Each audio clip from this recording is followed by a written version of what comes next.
we were glancing through information on Auto Week about batteries that were going to be out, solid state batteries out sooner or later. And something popped up that caught my eye, which is right up our alley, which is basically, and this one's also from IMSA on its site.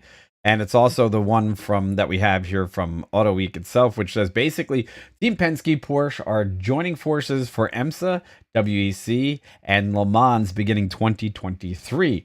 Now, here's the real cool part about this, right? And they show some sort of faint outline of what's going to be the new Porsche car here. The nice part about this is that basically Penske is dumping themselves back into the same arena that they teamed up with Porsche from the early 90s, and they're doing it with the LMDH cars beginning 2023. Now, Yep. these are the Le Mans prototype cars that are replacing the Daytona type, the Daytona PDI or the Daytona prototype, whatever it was. Yeah, Okay. DPI.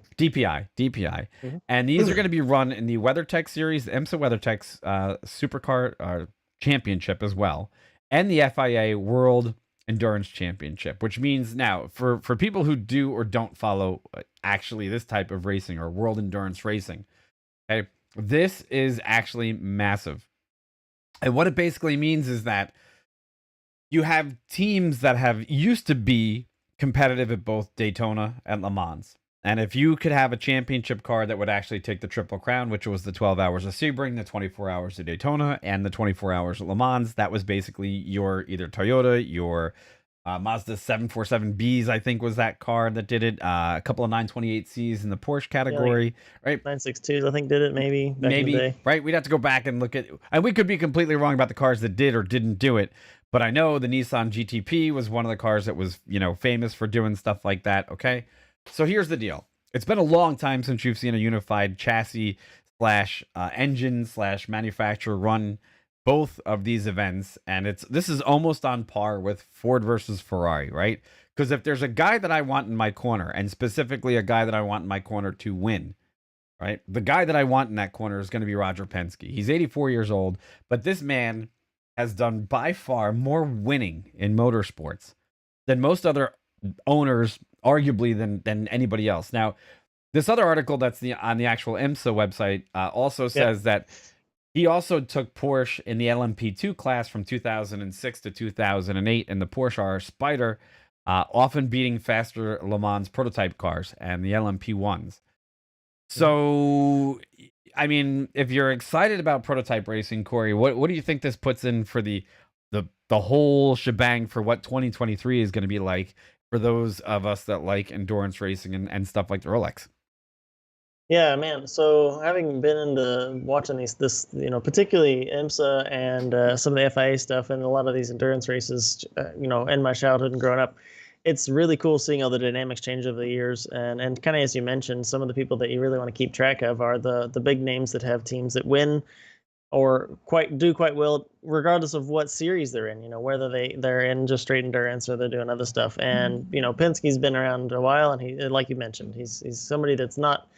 That's somebody you'd want to be you'd want to have helping you out, set up stuff, look at setting up cars and teams for future years, for future championships and stuff. So yeah, it's really cool. And as the title says, Penske and Porsche joining forces. That's Awesome. amazing. Awesome. Yeah, let's see it. But going right along with that too, remember the LMDH class is going to be a new class too. So there's still some things we're interested to see what kind of works out with that.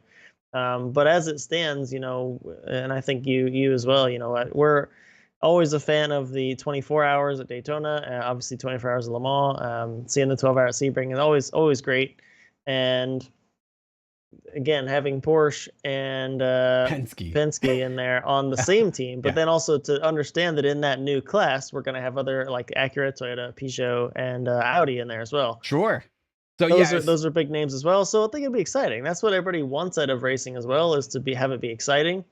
And I think we're gonna see that. So LMDH is basically Le Mans, Daytona, and it's called Hypercar. Okay, LMDH. That's going to be the top class, is what I'm seeing here on Wikipedia. That's what they're saying that it's going to be. Now, I think from some of the other rules that I think I've seen in here, I also, if it's my understanding, is there's also some things about these cars that they have to fall in with. There's going to be four different chassis, right? So that's number one.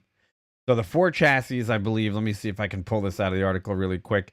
I believe there's going to be, well, let's see. It's got to be 2,200 pounds, based on an LMP, powered by at least a 500 kilowatt or 670 horsepower hybrid drivetrain. Okay, and that's some of the bases that they're going to go through. All right, so the other ones were, now I'm trying to find the chassis because I think it's like Dallara is in there as one of the chassis manufacturers. Who else is in here as a chassis manufacturer? I don't. I remember reading it and now I can't find it.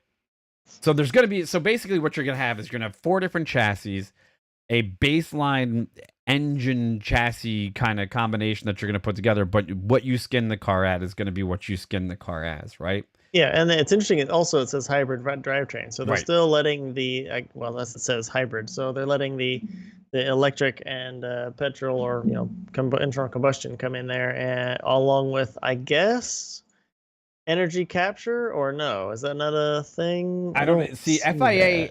Now, being that FIA is going to be part of the compliance and the overseeing of this, I would imagine that they will have something like that this time around. Oh, it's Dallara, Liger, Multimatic, and Oreca. Those are going to be the 4. All right. So, and they will be able to do what they want basically with their hybrids and how they set them up, however each manufacturer wants. Which, now look, if you're talking about racing, that's going to provide some pretty extreme racing for everybody around. Number 1. Number 2.